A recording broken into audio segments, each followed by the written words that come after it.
Uh, Thank you, Glenn. Ladies and gentlemen, good morning.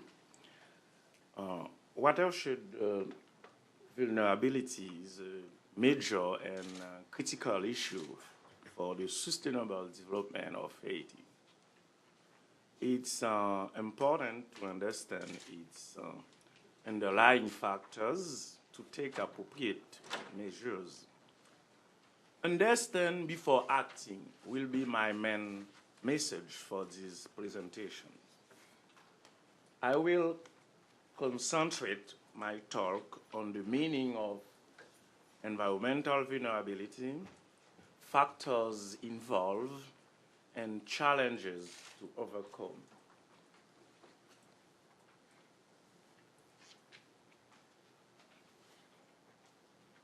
What should we mean by environmental vulnerability? That's the degree by which a country, a community, or a sector, the sector can be agriculture, infrastructure, forest, etc., can be damaged by external factors.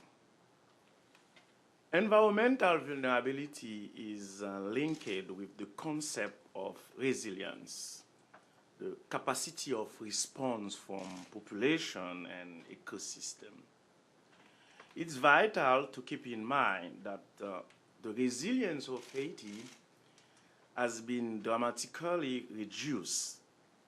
People are in disarray when facing a disaster, and natural ecosystem cannot fulfill their buffering missions.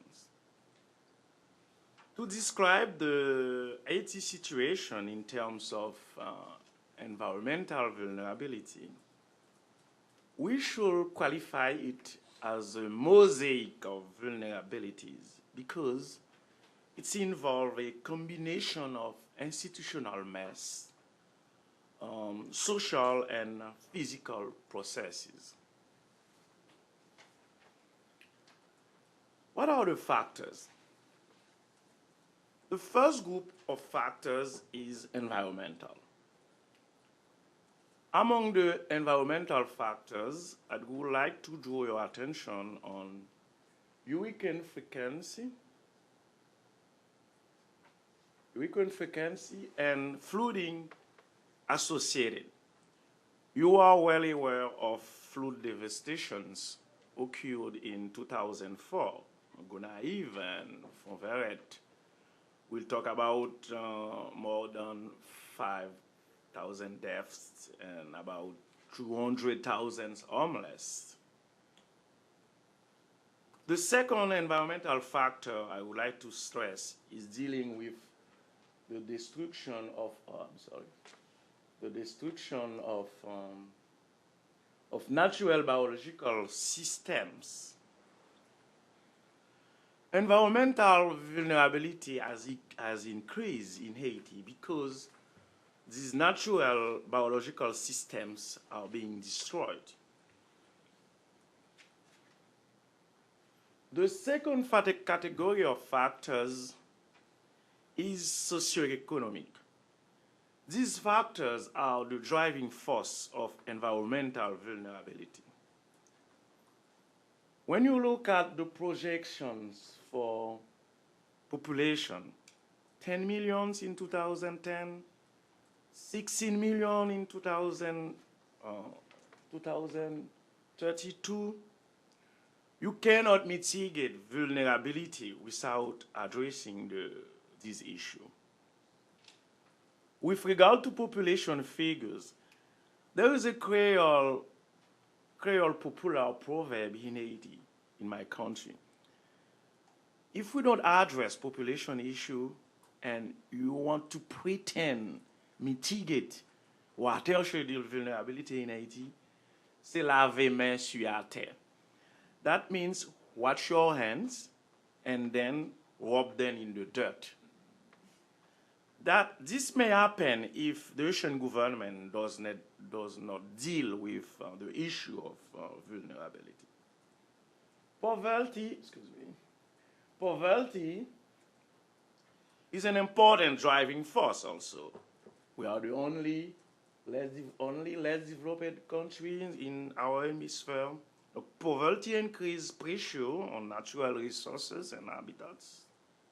And you know very well the poor are always, to use a French expression, in the eye of the cyclone with regard to watershed vulnerability. That means they are the first to be hit when a natural disaster occurs, and the poor are also the more vulnerable. The third group of factors is linked with governance.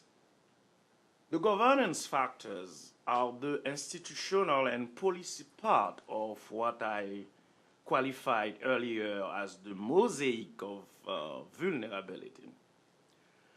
Among the governance factors are the absence of land use planning, massive growth of urban areas, the weakness and absence of capacities at different levels. Individual capacity, that means efforts should target human capital, well-trained people in different facets of watershed vulnerability. Institutional capacity, not only equipments for the ministries, but assist those ministries, those state agencies to fulfill their mission and mandate to solve jurisdictional conflicts. And capacity should be also understood in terms of systemic capacity. That means we should look at what appropriate policy is there. What is the legal framework? Is the legal framework facilitating progress in addressing watershed vulnerability? Having reviewed these factors, let's see closely now the main challenges associated. One of the important challenges is population growth. And some key considerations need to be taken into account with regard to demographic changes. What steps should be taken to mitigate vulnerability and reduce population growth rates? At what rate must we reduce population growth? What is required to achieve a reasonable demographic transition? You know, Haiti is in a period of democratic transition. Like democracy, we need to agree on some reasonable population targets with deadlines, ways and means to measure progress in this field. The second important groups of challenges are dealing with development environment. But in fact, when you carefully examine the challenges, it's obvious that they outline the need to have good governance to solve watershed vulnerability in Haiti. So those development environmental challenges put the emphasis on the fact the problem, watershed vulnerability, is an issue of uncontrolled development. We have a territory that we don't control everything. So that's create enormous environmental cost and stress. And the issue of the need to regulate land use according to their natural potential. Of course, agriculture is the primary source of livelihood for Asian people. But agriculture also is the main sector that increase environmental vulnerability.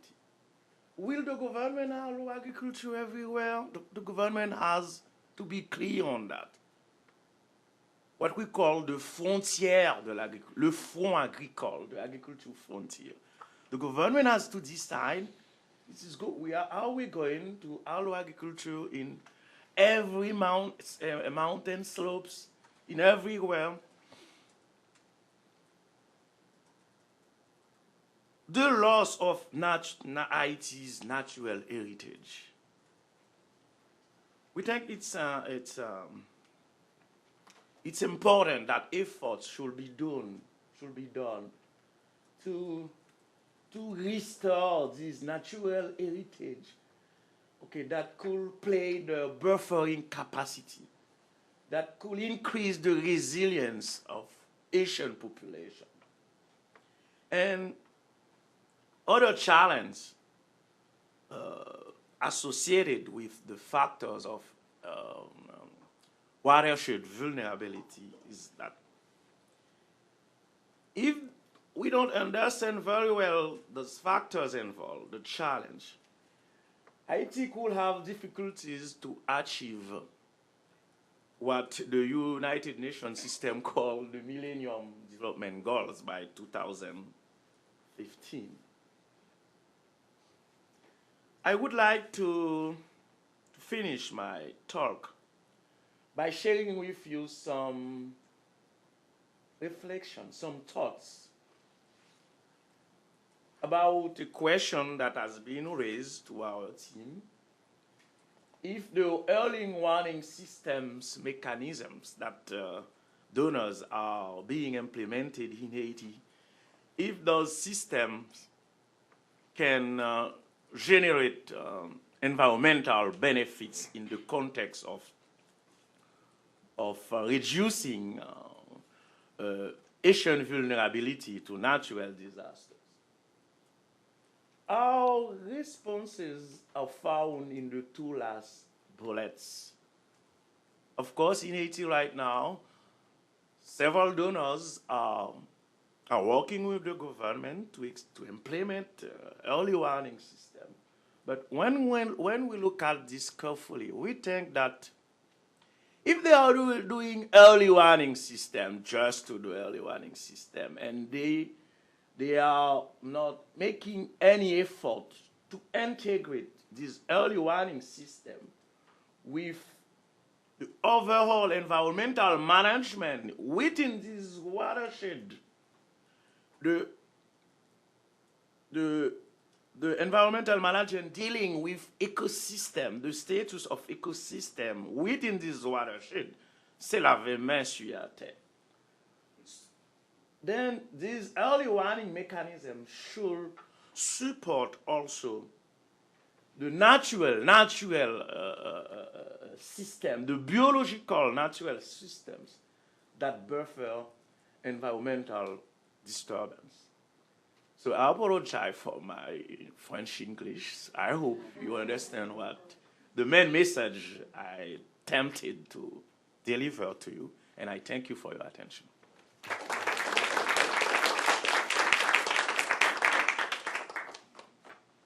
We'll go next to Joel Timian's presentation, and then go ahead.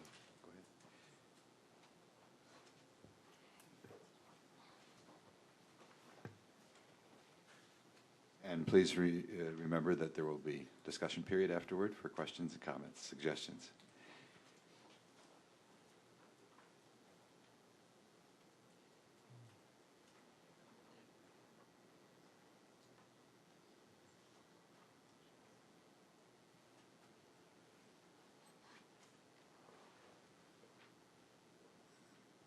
Title of my talk.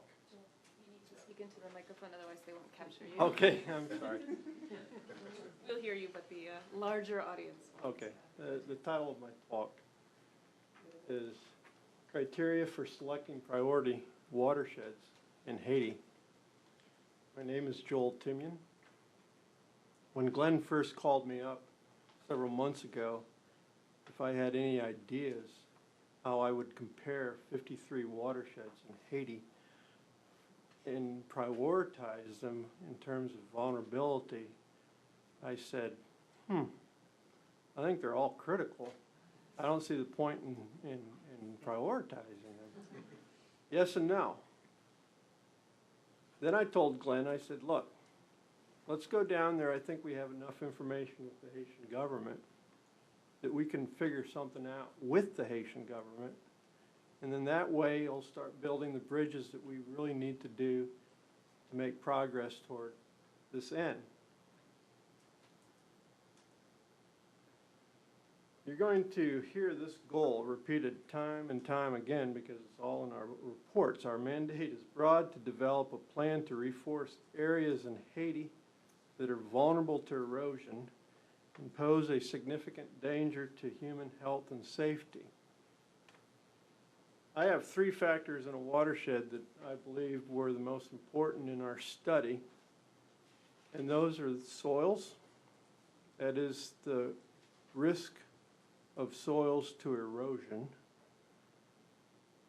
population, that is the density of the population distributed across the country, and infrastructure, the vulnerability of the infrastructure, roads, markets. If we had had time, it would have been telecommunications, lifelines, types of infrastructure, but also included irrigation systems throughout the country. And specifically for our purposes in this example, this is a method that could be repeated in a number of other ways. We had to develop a tool because a tool had not been developed yet in Haiti. And just like policy, I think that we from Washington, D.C. have a great responsibility to share with Haitians our experience and our knowledge and the communication, the luxury of communicating with each other. So we developed a watershed vulnerability analysis. This is a part of a larger type of hazard mapping that has been going on all over the world. Even in Haiti, as recent as 2002, Oxfam did a pretty, at least an introductory service to this sector of GIS analysis, at least by showing us that there was a need. And our assessment team took it a step further with the Ministry of Plan, and that is the GIS unit in Port-au-Prince. The objective of our analysis was to identify and rank the vulnerability of Haiti's watersheds. And let me explain to you, vulnerability is, in this case, population living in flood-prone areas or infrastructure located in flood-prone areas. Several advantages that we came up with this type of GIS method that we developed was it was a decision-making tool that never existed before in Haiti. It was a rapid form of appraisal. We needed to do something in 2 to 4 weeks. It provided a defensible logic. There was actually data that we could show people. Our methodology was based on some quantitative numbers as opposed to hunches or the flip of a coin or guess or speculation. It provided us an effective framework to organize the data, the mapping data, the GIS data, the databases. And last but not least, it offered us a reference database, at least to start to build a reference database that we could later use for monitoring, evaluation, and of course planning purposes. The approach, there are several different approaches that you could do this, but the approach that I came up with was one that I had worked on while I was at Duke University, to map biodiversity in Mackay National Park in the southeast part of Haiti. And it's the similar approach. You identify the key factors of vulnerability, which would be slope or erosion risk or flood-prone areas. You weight those factors according to the category that you feel that determine the exposure or the vulnerability. You score the watershed and determine a vulnerability index. Now, the way I use index in this methodology is a scale from 0 to 100, so it's a relative index. We just give the maximum score 100. and we give the minimum score 0, and everything else falls in between, only because we've been trained in our mathematical minds to talk in percents. It's a little bit easier. Now, Glenn mentioned previously that Hurricane Haiti is right in the path of the hurricane. This map that shows the entire southern peninsula from Tiburon, the west, all the way down to Barahona in the Dominican Republic, is the most exposed area of the island to hurricanes because they come from the southerly direction. In this case, of those 4 cities, Lake Cai is the most prone to receiving a Cat 3 or Cat 4 in 50 years. That's the lifetime of a Haitian. So it's not, you know, it's when it's going to occur. It's not if it's going to occur. It's bound to occur. Now, it's not the hurricanes that are devastating as the floods that come as a result of the heavy rains. We could not find a flood map for Haiti. However, during our investigation, we came across a UNDP engineers study on conducting a flood map for the Cavaillon watershed in the southwest. And he proposed this was the nearest thing we had to a flood map in Haiti at the current time. And I emphasize that the scale here is the country of Haiti, not just one watershed. The dark blue areas are those coastal plains near the ocean, and there's 3 categories of plains where water tends to flood. Other factors that we looked at were the risk of soil erosion, which is basically also an index map. The darker areas in that map show the highest risk of soil erosion. It's a function of several different factors. Slope is the most important factors, and for scientific reasons, the 3 other factors were weighted to a lesser degree. And that was primarily because of the confidence associated with some of the processes to determine the erosion risk index. Habitat density, this is based on habitats throughout the country, not on the actual population. So to convert this to actual population, you would need ratios in the rural or urban areas, ratios between the structure and the number of people in the household. Infrastructure. The infrastructure that we looked at was the data that was available to us from the GIS unit in Port-au-Prince. At this time, for this quick and dirty study, and I call it quick and dirty not to be, not in a jokingly way, but because we really didn't have a lot of time to work on this, considering what it took to get all this information together. The infrastructure was markets, irrigated plains, and roads. And the intersection between habitat density and a flood map, or the intersection between the infrastructure map and the flood map, determines the vulnerability of those factors in the watershed. Before we got to Haiti, there was a list of priority watersheds already determined by the government of Haiti for one, and several donor societies. Glenn showed me this list. We tried to the best of our capabilities, going door to door, trying to find out where this list originated.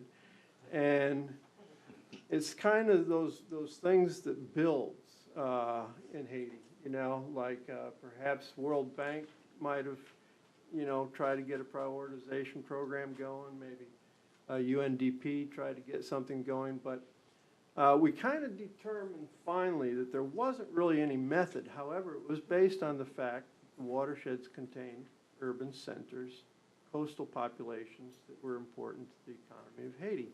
And as a result of the 2004 disasters, one in Gonaïves and one in Fonverette, there was an emphasis on populations that were prone to flood disasters.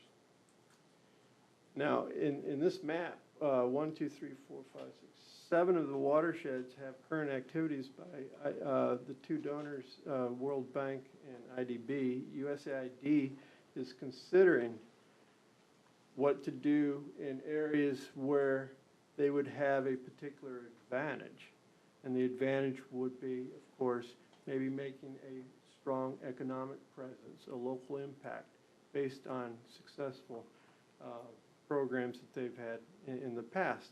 Another, of course, is the reduction of risk.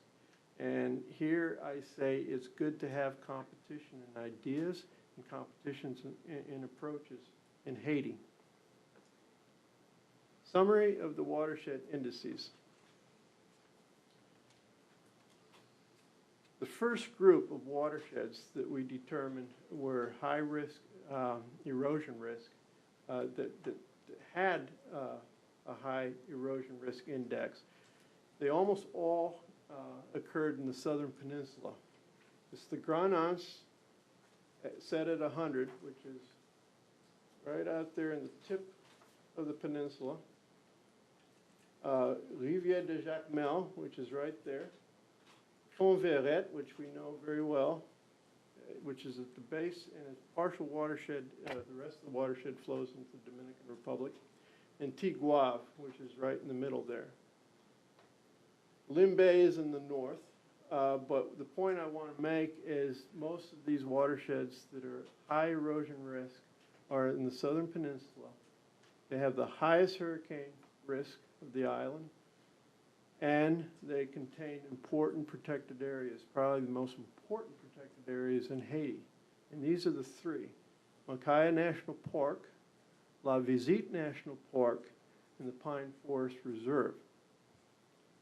As a result, this is an example of how you would say it is a priority watershed. It has a high erosion risk, it has a high risk of hurricanes, and it contains national parks and pine forest reserves, of which are irreplaceable in terms of the species that they contain, the biodiversity that they contain. It's a priority watershed. In terms of economic infrastructure, we determined a vulnerability index that showed that Kai in the southwest had the highest index, followed by La Quinte, which contains Gonaïves, the cul-de-sac, which contains Port-au-Prince, Cape Haitian, and surprisingly enough, Puy du Nord, which is a secondary city just outside of Cape Haitian. And the high value for Puy du Nord was mostly based on irrigation and market vulnerability rather than roads. The other values are mostly based on the density of roads that's correlated and associated with urban population densities. So the watersheds containing these coastal populations would also be considered priority watersheds based on the fact that they have a high population density near the coast, they have a high risk of flood, and they have high infrastructure vulnerability. A third group that we looked at, and this is probably the most important index, and that is the population vulnerability index, the portion of the population living in flood-prone areas. The highest by by a threefold difference over the second highest, which is Kai, is the cul-de-sac, which contains Port-au-Prince. And that alone sets Port-au-Prince in its own category in terms of watersheds because of the complexities of dealing with an urban center that literally contains 1 out of every 4 Haitians in the country. Could be somewhere between 1 out of 4 or 1 out of 5. Lake Kai, Montouy, Cape Haitian, and La Quinte follow Port-au-Prince, but you notice the drop between 100 going down to 30. and all the way down to 18 for Go Naive. So this is another group of priority watersheds. They have high coastal population densities, they have a high risk of flood, and they have high soil quality. Now, high soil quality is a very interesting parameter that we did study because we were looking at productive infrastructure. We were wanting to find out where there was a possibility for some economic diversification as a result of the high soil quality. So that in itself determined a grouping in itself. Now, in terms of something like the cul-de-sac, we took the level of analysis a step further and found that indeed concentrations of vulnerability are centered around the urban areas. Port-au-Prince is right here in the gray and black area. And this map, this vulnerability map, shows red as the highest zone risks of flooding, all the way out to light yellow and green being the lowest risk. There's the upstream-downstream conundrum. Upstream mountain farmers will always be blamed for the downstream benefits of or costs of the water. In terms of the urban-rural interventions that might be targeted for an entire watershed that contains a city, of course, the urban would focus on disaster preparedness, services, urban services, evacuation plans, and the upstream would focus more on the NRM, the Natural Resource Management strategies that have proved effective in the past. Final note is that we all live downstream. It's a message that I know that Haitians, it would be very interesting to know how Haitians perceive where they live in the watershed, if they do indeed perceive that they live all downstream. This is another model that was using ArcGIS, another perspective on flood mapping in the greater Port-au-Prince area. This is the Riviere Grise that flows down here, just east of, just west of, well, just north of Port-au-Prince. This is north. This is a national highway going out toward Montouilly in the north of the country. This is the national highway going to the Dominican Republic. This is the national highway going up to the Plateau Central. And the red areas show the vulnerabilities, the highest risk of flooding. If indeed a 50-year return hurricane dumped 50 inches of rain in this watershed, these would be the areas that would be flooded. And this was done with a ArcGIS product at University of Florida. I just would like to remind you that University of Florida did do all the analysis. I developed the methodology and worked very, very closely with them in order to get it done under the time constraints that we had. Recommendations. We have three groups.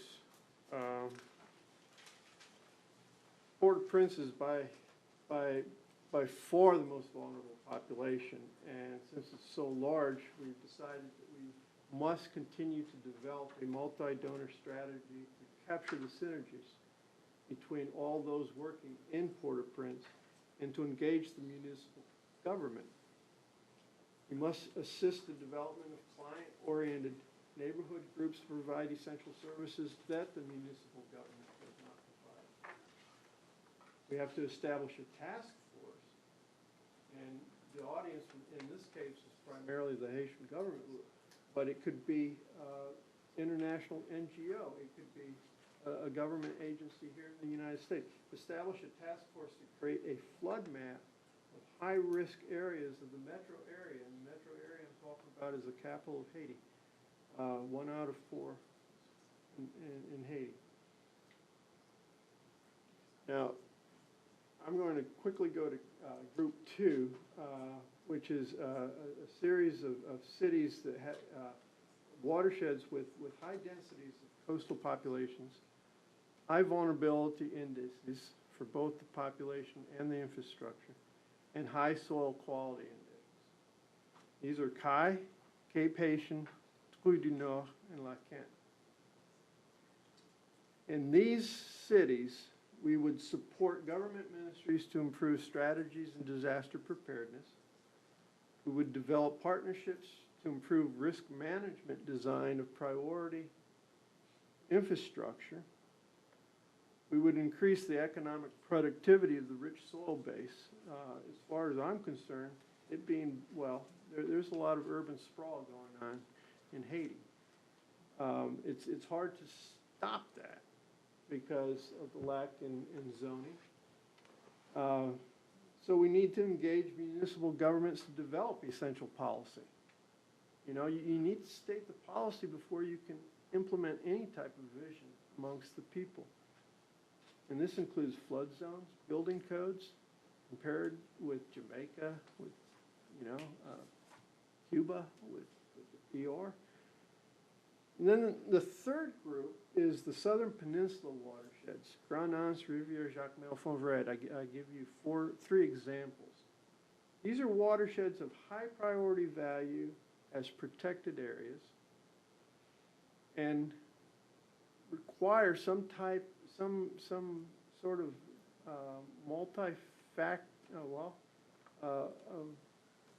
a diverse strategy of low impact development. It can be shaded coffee. It can be, loan credits for co-management designs on public land.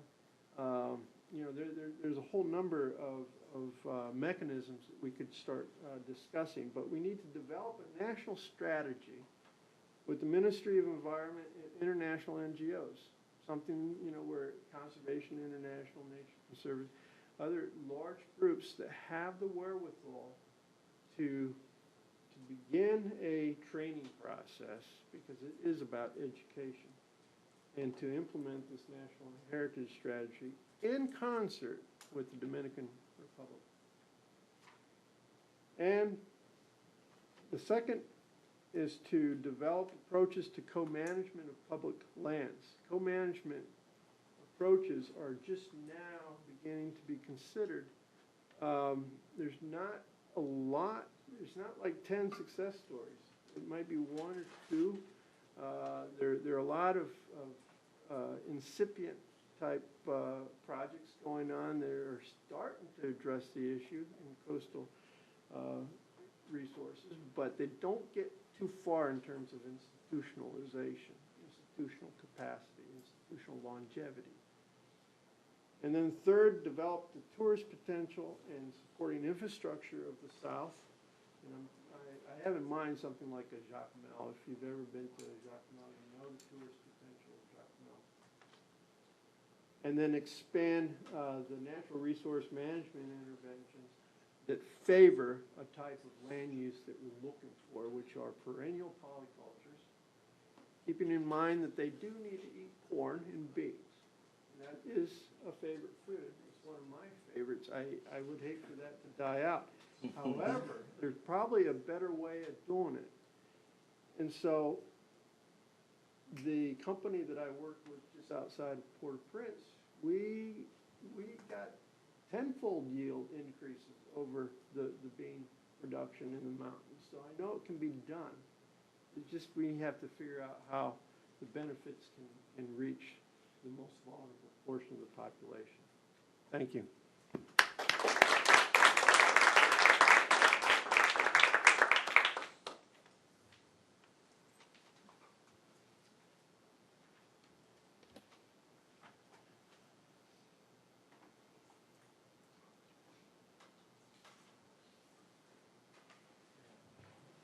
Thank you, Joel. We'll move to a response on the policy and actions side to vulnerabilities and proposed priorities. Yes, methodology. Now, what possible policy options and actions could be envisioned to mitigate vulnerability? To try to respond to this, we will see some guidelines to orient policy options, the minimum governance framework required, and we will talk also where can USAID make a difference at 3 levels: national governance, decentralized governance, and integrated watershed management assistance.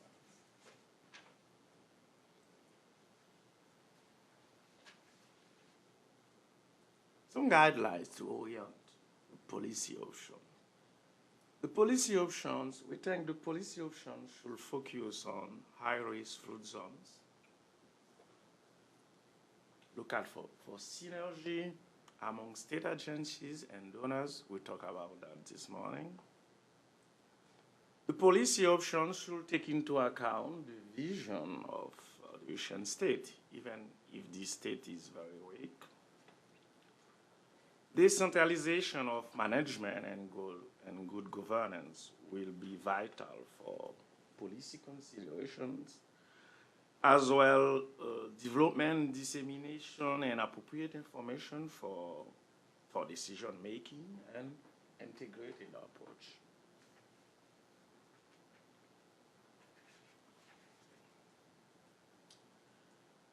A governance framework must be in place if we want to successfully tackle watershed vulnerability in Haiti. Our team has identified a series of policy prerequisites and legal measures when dealing with the issue. From our understanding, an overall forestry action plan is a critical policy instrument for Haiti to have. If you envision reforestation plan, I think you need to know the overall sharp off to support your actions. What are the objectives? What is the minimal forest cover we should pursue in the forestry sector? What programs of actions to be undertaken in that context, etc. The second policy instrument, we think it's important, is dealing with national land planning design that provides for the entire territory operational guidance on how to better use lands according to their vocations, what specific urban plan for big and small cities. Joel just talked, the mess represented by Plan du cul-de-sac watershed in Port-au-Prince.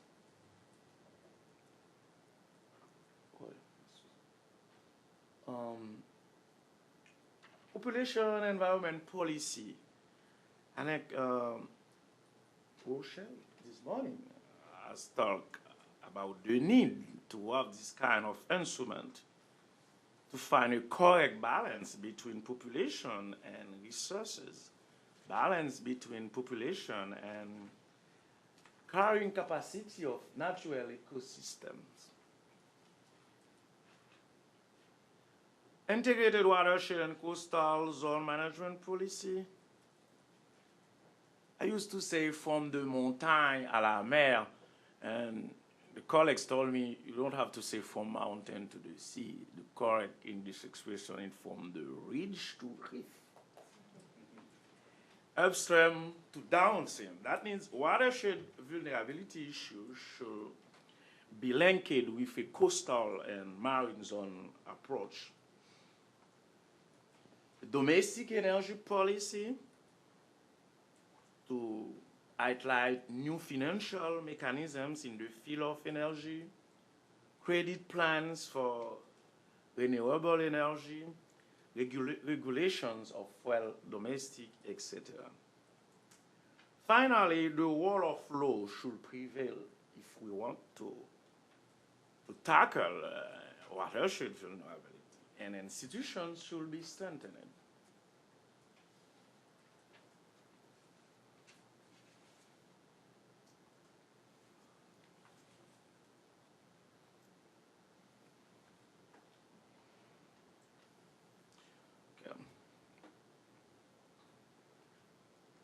Okay. Judy talked this morning that USAID is looking for intervention to be complementary to programs and other donors. When look at all the intervention being supported and implemented by other donors, we think USAID could support an institutional enabling environment in favor of forest and vulnerability management. Without this institutional enabling environment, programs or projects to be implemented may not have desired impacts. In particular, it could be appropriate for USAID to support the formulation and the implementation of an overall forestry action plan, which an importance has been stressed earlier. We think also USAID could support the creation of the National Office for Protected Area. There is a recent General Decree on Environment that provides the legal foundations of these institutions. That could be an area of intervention because in addition to protected areas and forest promotion, these institutions will play an important role to reinforce the natural system of defense against vulnerability, the natural heritage that we talked earlier.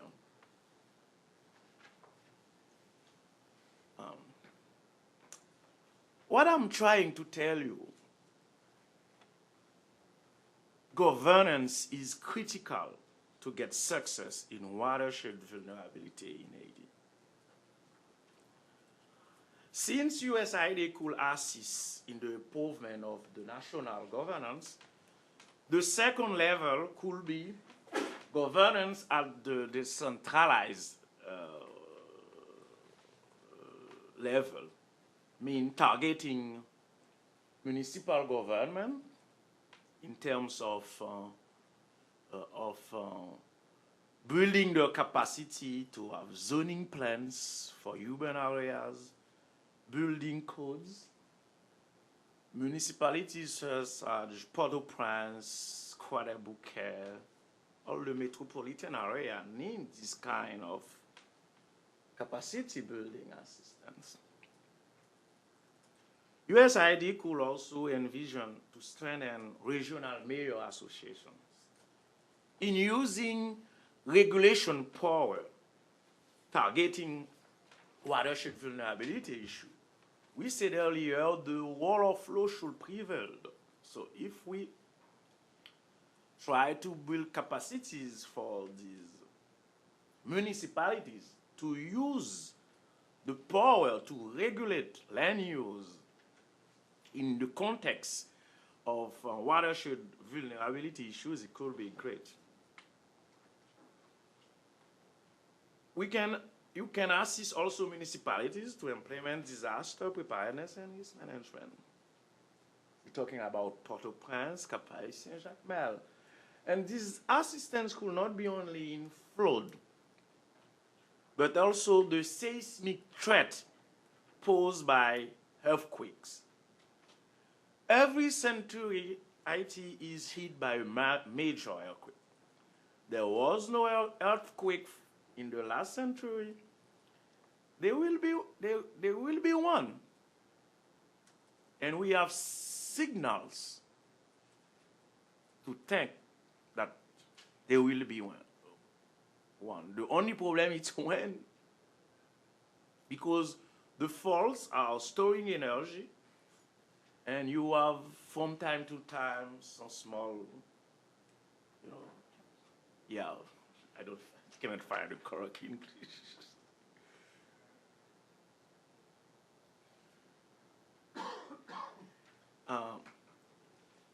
Another area where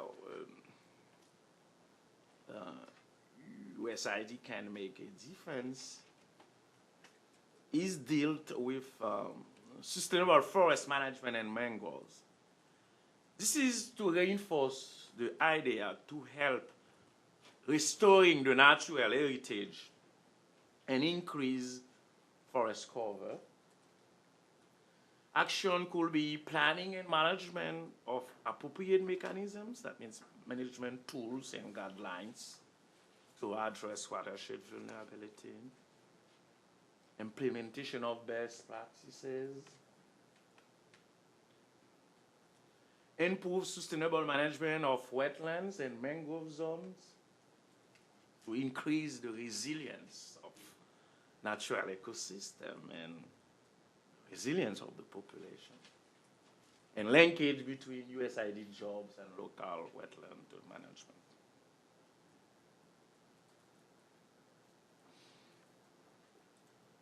The second area of intervention is protected area management.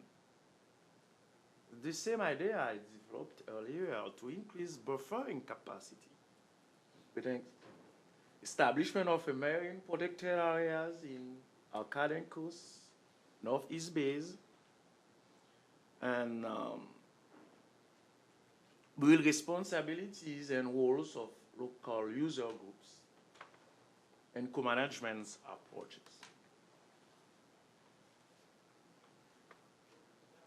When yesterday I made a test, USID staff asked me, what are you going to present? I said, this is my presentation. And they told me, wow, it's true you try to orient us in where we can make difference, but I would like you to tell me if you have to choose 1, 2, or 3, what are you going to say? That's the need for this last slide. I think in the context of financial constraints, being in you cannot intervene everywhere. That's why Joel has proposed a methodology to prioritize. We think you can focus yourself on 3 areas of intervention to complement what other donors are doing in Haiti. It's to put the emphasis on mangroves and protected area to buffer against natural disasters. The forestry action plan that I mentioned earlier, and the famous expression from rage to reef. I have to be careful to pronounce it. Well, to restore high mountain headwaters to ocean systems. Thank you. Thanks again for your attention.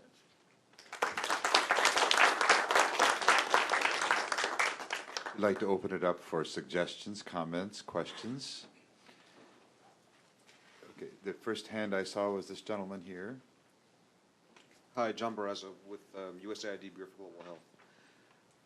In the spirit of this workshop or this meeting, which is essentially to try to generate discussion, I'll start by saying things that are, I think, potentially somewhat controversial. So let's start and see where the discussion takes us.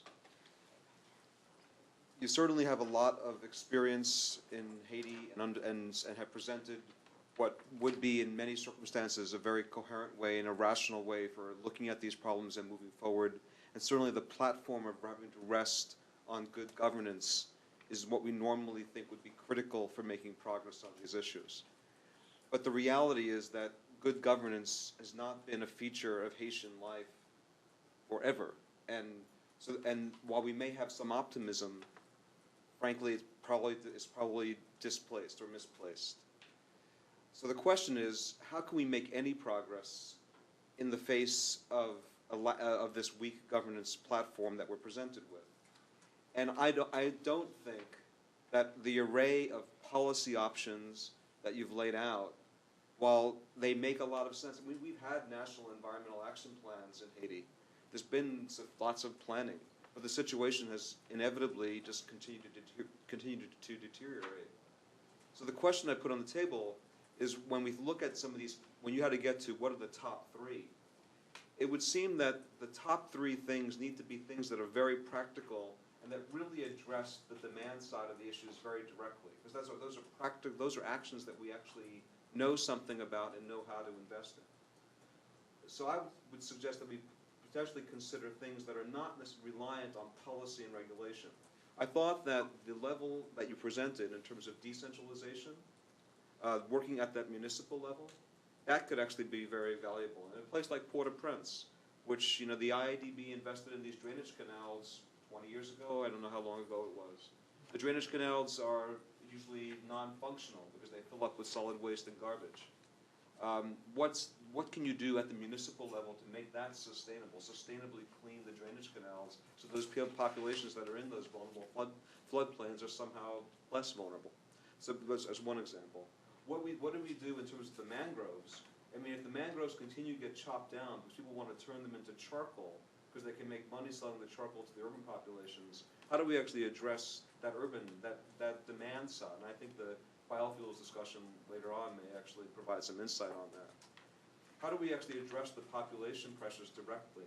How do we get from a fertility rate of 4.9 kids per childbearing woman over her lifetime to something which is going to be more, at least moving towards replacement level, given the reality in Haiti that even at the population of 8 million with 50% under 20, even if we were to get to replacement level very quickly, the population would continue to burgeon for another generation. So I think that when we try to think about what are the key things we can invest in, the challenge is going to be, of course, that absent some of those broader governance and policy things that you've laid out, it's going to be difficult to make those connections across the whole watershed. But maybe we can work with municipal governments to take some practical actions. Maybe we can work with key issues that are possible, for example, health and family planning issues. And maybe we can figure out a way to scale up some of the good work that's going through NGOs to work with rural populations on integrated approaches to pop health and environment. What can be done in terms of that interface of the rural people with the land? I'd like to encourage us to move along those directions if we could. Was that a question or a comment? Well, it was both. It was both. I mean, the comment part is that I think this issue of focusing on policy and regulation is just not, frankly, going to work. But the question is, what about moving towards some very direct and focused practical actions that should not necessarily policy and regulation, but work at some of those same levels with the NGOs, with municipalities, and so where could that fit into this mix?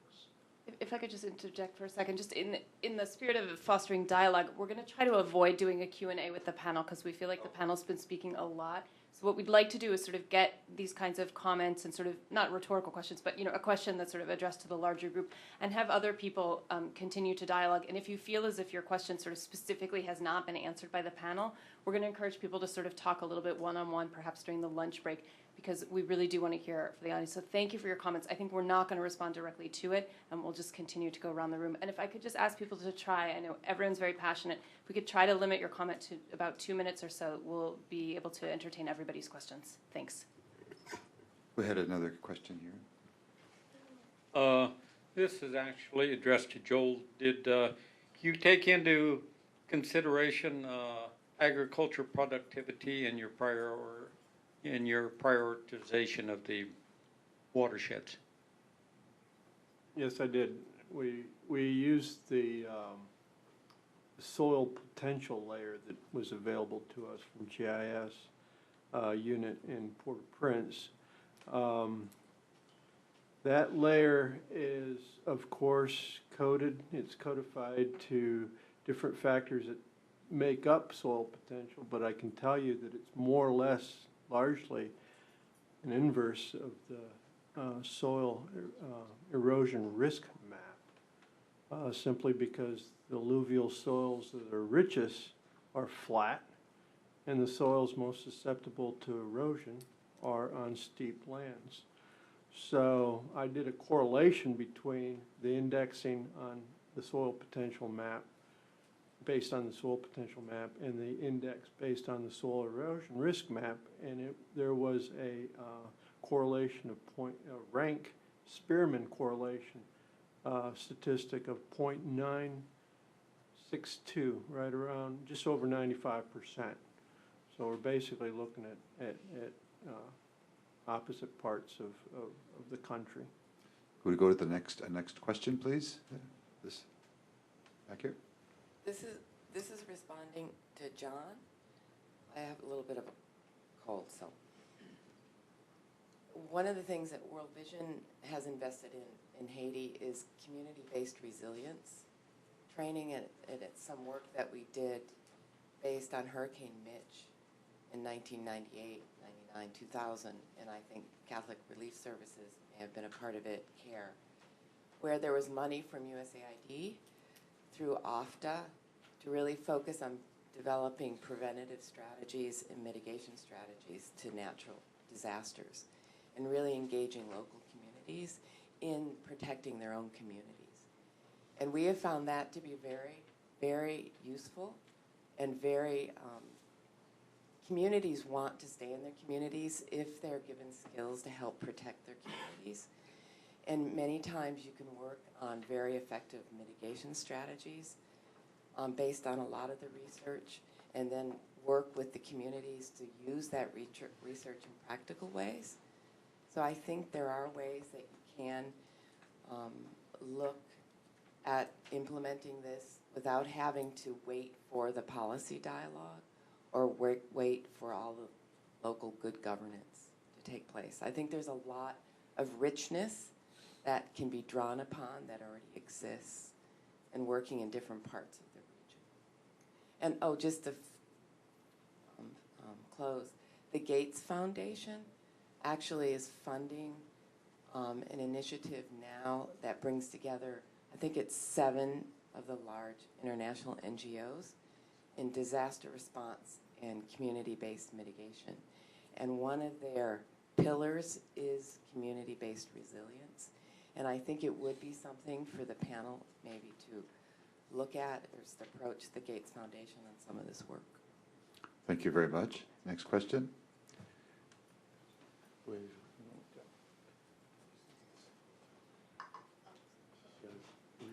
Tom Lenigan, Development Alternatives. I'd just like to press the team to define a little bit more what it means when it's talking about land use planning, and particularly for agricultural land use. Are we talking about actual coercive land use planning with sanctions for cutting cocoa, coffee trees, going back to sort of a Code du Café type of environment? Or is there, from someone who has worked for many years on increasing the revenue from tree-based crop systems, that would sort of, I can see the attractiveness of that, but I'm a little bit skeptical about that actually having any effect if it were actually done. So give you a chance to respond to that. The questions I would like to. Okay, go ahead. Well, okay.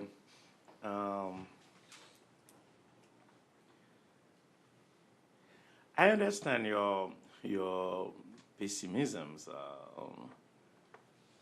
about the real chance of success targeting national governance, and you take as an example the National Environmental Action Plan that has been published by the Haitian government in 1997. First of all, I would like to say only in the 90s, the Haitian government,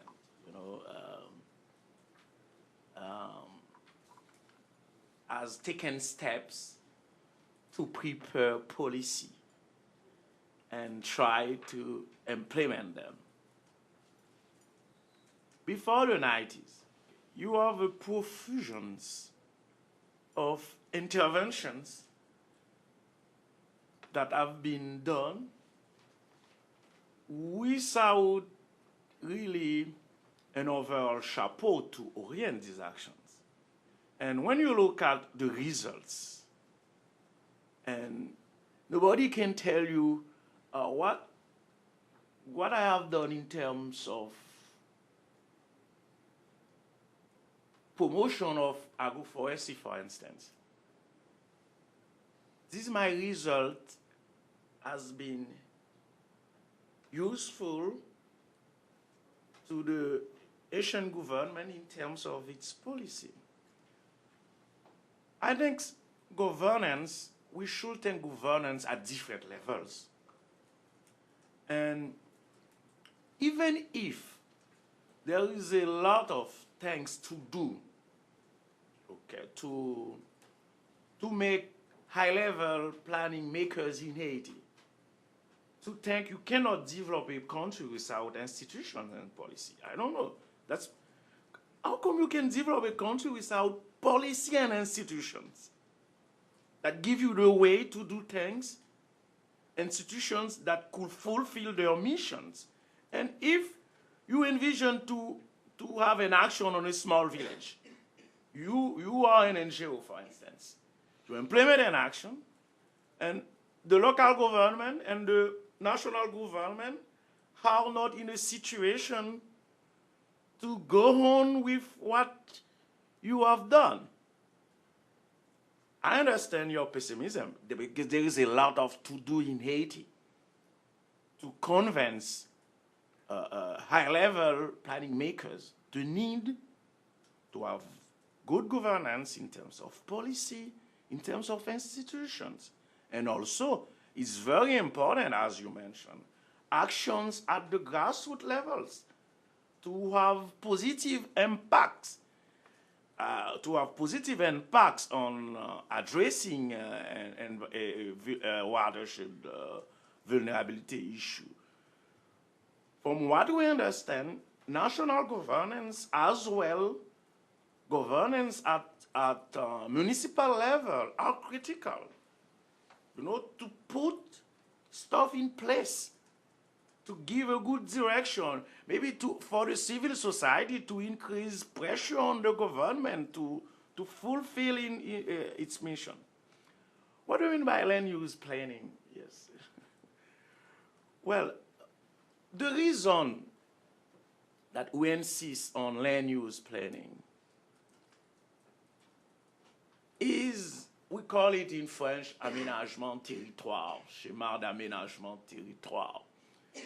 It's to draw to the attention of USAID, of Asian governments.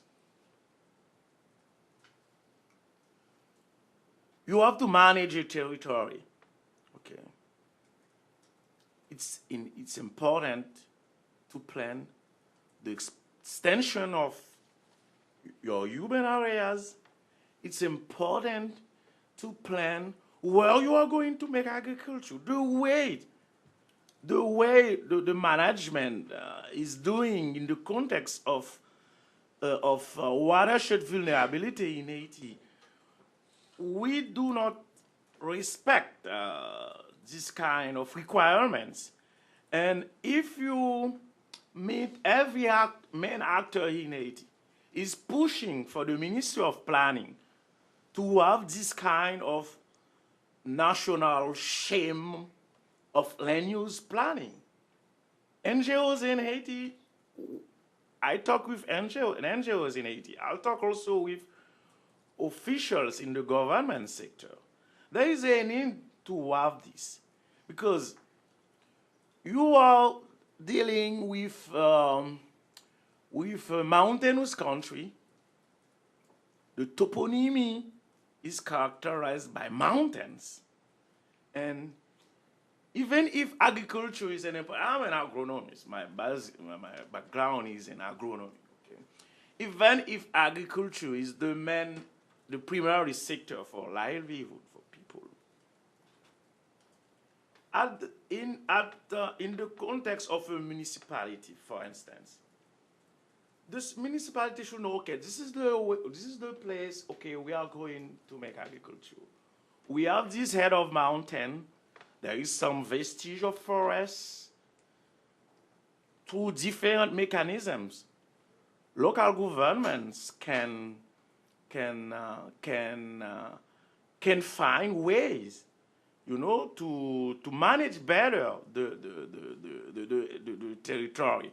It's not, it doesn't mean, well, you have to cut the coffee. No, no. Everything should be according to the vocation of the territory. Everything should be at their own place, if I can use the expression. Okay, good. With some of these things we can continue during the break, the dialogue. Are there other questions and comments? Andy? Well, first of all, I wanted to congratulate the group for, particularly for this new tool that you guys have developed, because that is a contribution, and I think that it will be used in the future, and that had not obviously had not been done before. A couple of quick comments. One is, I think we have to be careful not to overstate the role of vegetation in preventing floods. There has been this somewhat of a myth of protection. And just recently, in the last couple of years in the international research community, there's been quite a bit of new work, a book published last year by C4, the Center for International Forestry Research, that pulled together a lot of the existing kind of new evidence. Reforesting Haiti will not prevent floods. Right, the flood of Fonverette would have happened whether or not there were trees in the pine forest or not. La Visite is now hydrologically insignificant. It does not matter. You completely protect La Visite, completely protect Macaya, completely protect the pine forest. There will still be floods. There were certainly floods before in Haiti, before there were people in Haiti, and before it was all deforested. There will continue to be floods. And I'm not suggesting that leads to a conclusion that you do not invest in restoration.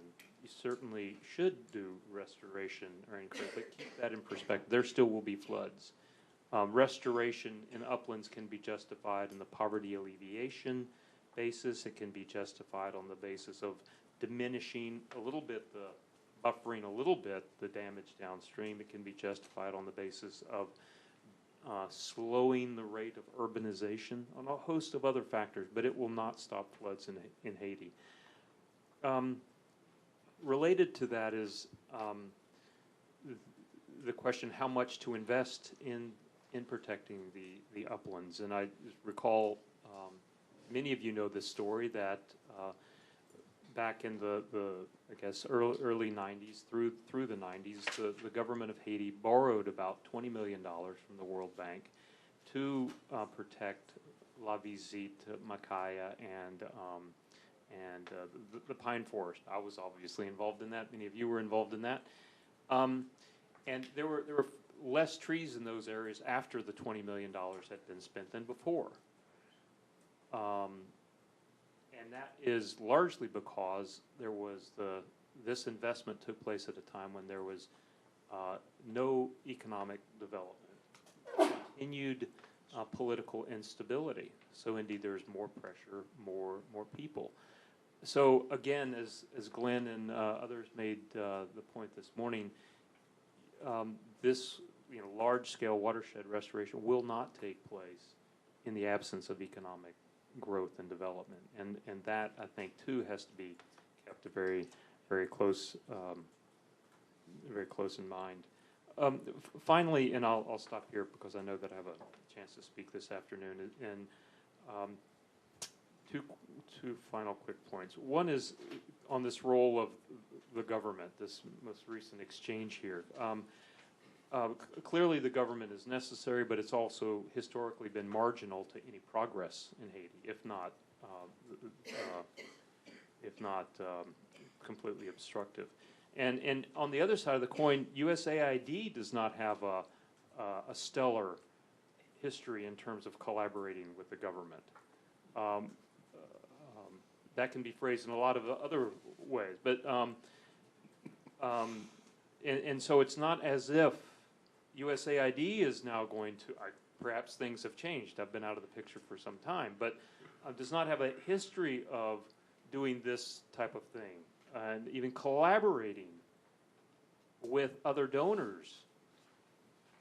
So I don't know to what extent that has been a factor of your analysis. Just so if USAID began to collaborate, would be already in the discussion and planning would be a step forward. That's far short of direct investment in government, like the types of things that the banks and other donors do. Finally, just a continued on a theme that came up this morning, the importance of looking outside the box and looking outside the traditional project paradigm. Certainly, whatever comes of this, AID will do projects, and there will be some projects that land on the ground in some watersheds, and that's a good thing. And there's tremendous history to draw on, and this panel, I think, has done an excellent job of digging through that history. So that will happen. That's somewhat of a given, I suspect. What is not a given is what I think is the opportunities provided by this unusual invitation from the Hill. Indeed, that AID is just one of many instruments that the Hill plays with.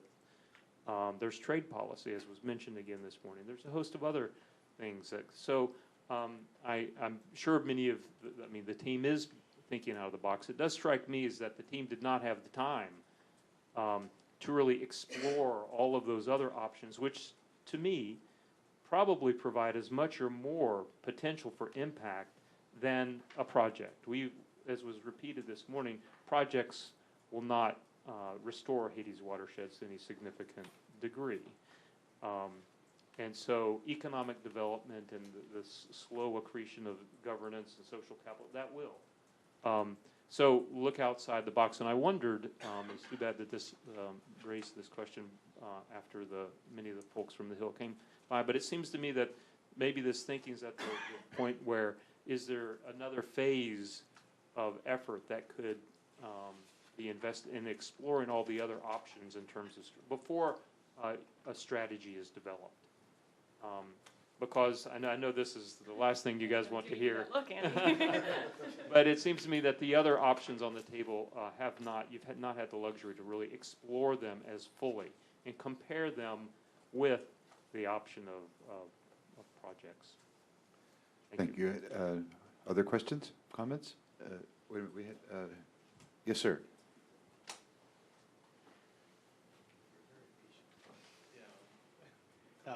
Thank you. My name is Mike McGahey. I'm with the Natural Resource Management Office in EGAT. First of all, thank you very much for the presentation. There's a lot of knowledge up there attacking a very difficult problem. I'd like to push you a little bit into the weeds on governance and vulnerability. That was a great presentation, and it brought to mind a quote that I heard from a poverty reduction program that I read once, and it said, "Poverty is characterized by a feeling of helplessness to do anything about one's circumstances as much as lack of financial resources." So this whole feeling of helplessness up on the hillsides amongst the farmers with whom you're going to be working.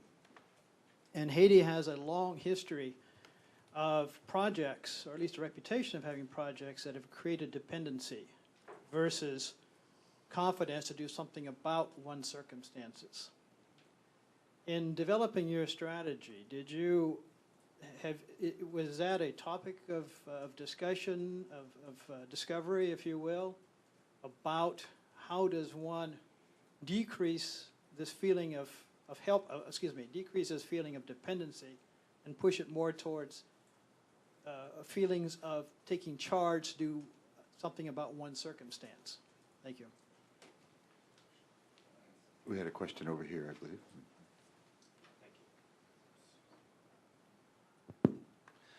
It's Alan Isaac from Catholic Relief Services. I just want to ask for maybe a little bit more detail on three sort of related questions, and I realize that these may have been a bit beyond the scope of your work.